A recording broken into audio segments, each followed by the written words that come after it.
Hey guys and welcome mommies, welcome to Mr Appukutty channel. என்னோட channel subscribe பண்ணி பார்த்துட்டு இருக்க எல்லாருக்குமே ரொம்பவே thank you. சப்ஸ்கிரைப் பண்ணாம பார்த்தீங்கன்னா கண்டிப்பா சப்ஸ்கிரைப் பண்ணிக்கோங்க. பெல் ஐகானை கிளிக் பண்ணிக்கோங்க because நான் next போற வீடியோ வந்து நோட்டிஃபிகேஷன்ல வர மாட்டேங்குது நிறைய பேர் சொல்றாங்க. ஸோ பெல் ஐகானை கிளிக் பண்ணிக்கோங்க. என்னோட சேனல்ல மற்ற பேரண்டிங் வீடியோஸ் பிடிச்சிருந்தா கண்டிப்பா லைக் பண்ணுங்க, மறக்காம உங்க ஃப்ரெண்ட்ஸ்க்கு ஷேர் பண்ணுங்க.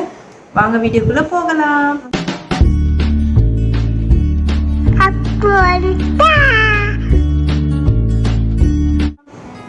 இன்னைக்கு எதை பற்றி நான் சொல்ல போகிறேன் அப்படின்னா, நம்மளோட பெரியவங்க நம்மளோட தாத்தா பாட்டிங்க காலத்துலலாம் வந்து அவங்க காலத்தை கூட விடுக்கல. நம்ம குழந்தைங்க நம்ம தாத்தா பாட்டி எப்படி ஹேண்டில் பண்ணுவாங்கன்னு தெரியுமா? நமக்கு வந்து அவங்க எது பண்ணாலுமே கோவம் வரும், பட் அவங்களுக்கு வந்து அது கோவம் வராது. பார்த்து பொறுமையாக டீல் பண்ணுவாங்க. ஸோ இது பேர் தான் வந்து மைண்ட்ஃபுல் பேரண்டிங் அப்படின்னு சொல்கிறது. அவங்க பண்ணுறது பேரண்டிங் டேர்ம்ஸில் இருக்கானான்னு தெரியாது, பட் இதுதான் வந்து மைண்ட்ஃபுல் பேரண்டிங். ஸோ இன்றைக்கி நான் வந்து மைண்ட்ஃபுல் பேரண்டிங் பற்றி நான் பேச போகிறேன். சிம்பிளாக ஒரு மைண்ட்ஃபுல் பேரண்டிங் மீனிங் சொல்லணும் அப்படின்னா, நம்ம யார்கிட்ட பேசிகிட்டு இருக்கோம், மைண்ட் யுவர் வேர்ட்ஸ் அப்படின்னு சொல்லுவாங்க. அதுக்கு என்ன மீனிங் அப்படின்னா, நீ சொல்கிற வார்த்தையோ தெரிஞ்சு பேசு, மைண்ட் யுவர் ஓன் பிஸ்னஸ், உன் வேலையை நீ பாரு அப்படின்னு சொல்லுவாங்கள்ல. அந்த மாதிரி தான் வந்து மைண்ட்ஃபுல் பேரண்டிங் அப்படிங்கிறது நம்ம ஈஸியாக புரிஞ்சுக்கலாம். இதில் என்னென்ன அப்படி இருக்கும் அப்படின்னா, உங்கள் குழந்தைங்களை வந்து நீங்கள் வந்து ஜென்டில் பேரண்டிங், பாசிட்டிவ் பேரண்டிங்லாம் கேட்டிருப்பீங்க. ஸோ இதோட மெயின் வேறு என்னென்னா மைண்ட்ஃபுல் பேரண்டிங் அப்படின்னா, நீங்கள் சொல்கிற வார்த்தை, நீங்கள் ரெஸ்பாண்ட் பண்ணுற விதம், அது ஒன்றுத்துக்குமே வந்து பார்த்து செய்யணும் அப்படிங்கிறத அந்த மைண்ட்ஃபுல் பேரண்டிங் சொல்லுது.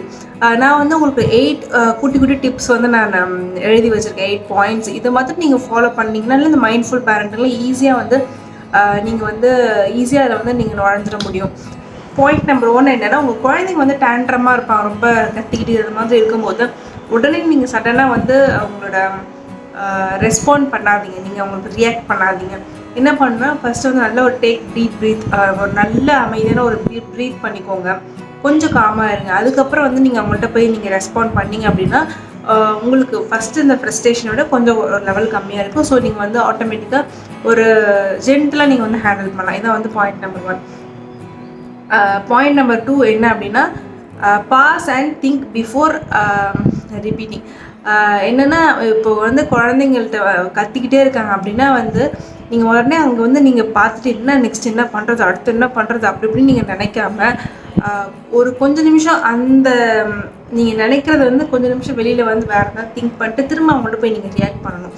அப்படி நீங்கள் பண்ணும்போது நான் ஃபஸ்ட் பாயிண்ட் சொன்ன மாதிரி தான் உங்களுக்கு ஆட்டோமேட்டிக்காக உங்களோட எமோஷன்ஸ் வந்து கண்ட்ரோல் ஆகும். வேறு ஒரு எமோஷனுக்கு நீங்கள் ஸ்விட்ச் ஓவர் ஆகிறதுக்கு வாய்ப்பு அதிகமாக உண்டு. நெக்ஸ்ட்டு வந்து என்ன அப்படின்னா, எல்லாரும் சொல்கிற மாதிரி 1 2 3 கவுண்ட் பண்ணுங்க அப்படின்ட்டு உங்களுக்கு கோவம் வரும்போது, இல்லை அவங்க ஏதாவது பண்ணும்போது திடீர்னு உடனே ரியாக்ட் பண்ணாமல் 1 2 3 கவுண்ட் பண்ணணும். இது என்ன அப்படின்னா, சைலண்ட்டாக இருக்கிறதுக்கான அர்த்தம். நான் அப்படியே அமைதியாக இருந்துட்டு 1 2 3 ஒரு 10 வரைக்கும் நீங்கள் கவுண்ட் பண்ணும்போது உங்களோட மைண்ட் அண்ட் பாடி வந்து ஆட்டோமேட்டிக்காக வந்து சைலண்ட்டாக ஆகும். ஸோ ஒரு ஸ்பேஸ் வந்து க்ரியேட் ஆகும். ஸோ இந்த ஸ்பேஸ் க்ரியேட் ஆகும்போது என்ன ஆகும்னா, அவங்க பண்ணுற கோவம் வந்து உங்களுக்கு ஆட்டோமேட்டிக்காக மறந்து போகுதுன்றதை விட ஒரு அந்த பவர் வந்து குறைஞ்சிடும். ஸோ வந்து நீங்கள் ஆட்டோமேட்டிக்காக அவங்கள்ட்ட வந்து போயிட்டு ஒரு பாசிட்டிவ் வேல ஹேண்டில் பண்ணுறதுக்கு ரொம்பவே ஈஸியாக இருக்கும். நெக்ஸ்ட்டு வந்து check the mood, wait for the next மூமெண்ட்டை தான். குழந்தைங்களோட மூடாக இருந்தாலும் சரி, உங்களோட மூடாக இருந்தாலும் சரி, ஃபஸ்ட்டு அவங்க மூடு வந்து அவங்களால புரிஞ்சிக்க முடியாது. அவங்களால ஏன் புரிஞ்சிக்க முடியாதுன்னா, அவங்களோட பிரெயின் டெவலப்மெண்ட்டோட கெப்பாசிட்டி அவ்வளோதான். பட் நம்ம நல்லா வளர்ந்தவங்க, நம்மளோட எமோஷன்ஸ் நம்ம கண்ட்ரோல் பண்ண நம்மளால முடியும்.